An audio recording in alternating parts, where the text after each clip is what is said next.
নজিবুল বাসারা এখন হুমকি দিচ্ছে সরকারকে, আমাদেরকে নিয়ে টাকা আস্তা করবেন না, তাহলে আপনাদের ক্ষমতার বাড়ি কিন্তু আমরা ভেঙে ভাঙবো। আমরা যা জানি না যদি আপনাদের কাছে বলি, আপনি 1 ঘন্টা ক্ষমতায় থাকতে পারবেন না।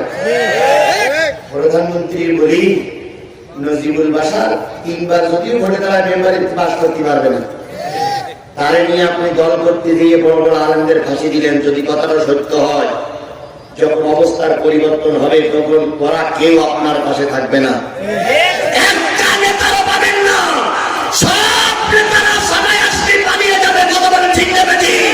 এই জন্য যে যা করবে তার হিসাব যদি তাকে না করিয়ে অন্যের ঘরে খাদ্য হিসাব করতে হয়, হ্যাঁ একদিন সরে যাবে, খাবার জায়গা কিন্তু সকলে খুঁজে পাবেন না।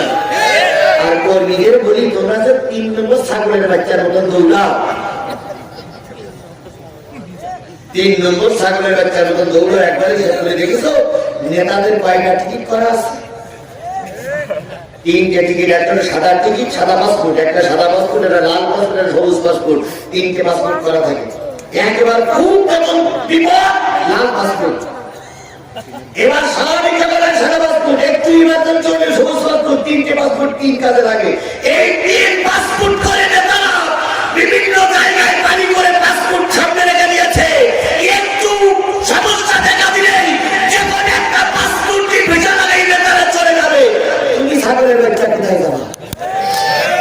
তোমার তো একটা পাসপোর্ট নেই, তোমার ভিসাও লাগাই নাই, তোমার কারণে আমার ভাইরা এখন জেলে, তোমার কারণে আমার সন্তান এখন বন্ধু, তোমার কারণে আমি এখন সন্তান হারা, পালাবার জায়গা খুঁজে পাবো না, জনগণ ধর্মে আলু ভর্তি করে ফেলবে।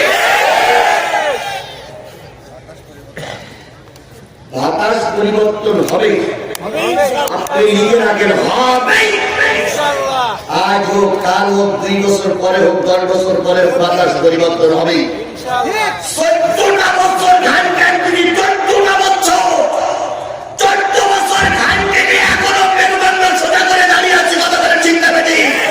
আর 1-2 বছর টানা লাগবে না, আমরা জানি। তারপরে সুমাতা আসবে, ইনশাআল্লাহ পরিবর্তন আসবে। ঠেকাইতে পারবে না, পারবে না, পারবে না।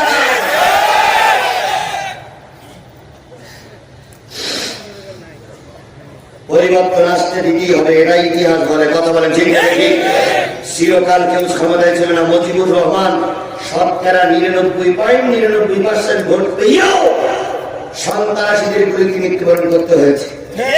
ইন্দিরা গান্ধী আকাশচুম্বী জনপ্রিয়তা নিয়েও টিকতে পারি না।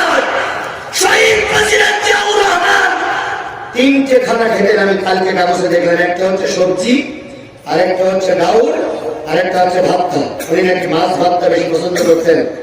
রকমারি খাদ্য ওনার সামনে যে নিয়ে যেতেন তাকে নাকি বকাঝকা দিতেন। 3টে ভাতটা খেয়ে যে ব্যক্তি কাজ করেছেন তিনিও গেছেন আছে। এই কথা বলেন না কেন? তিনিও গেছেন।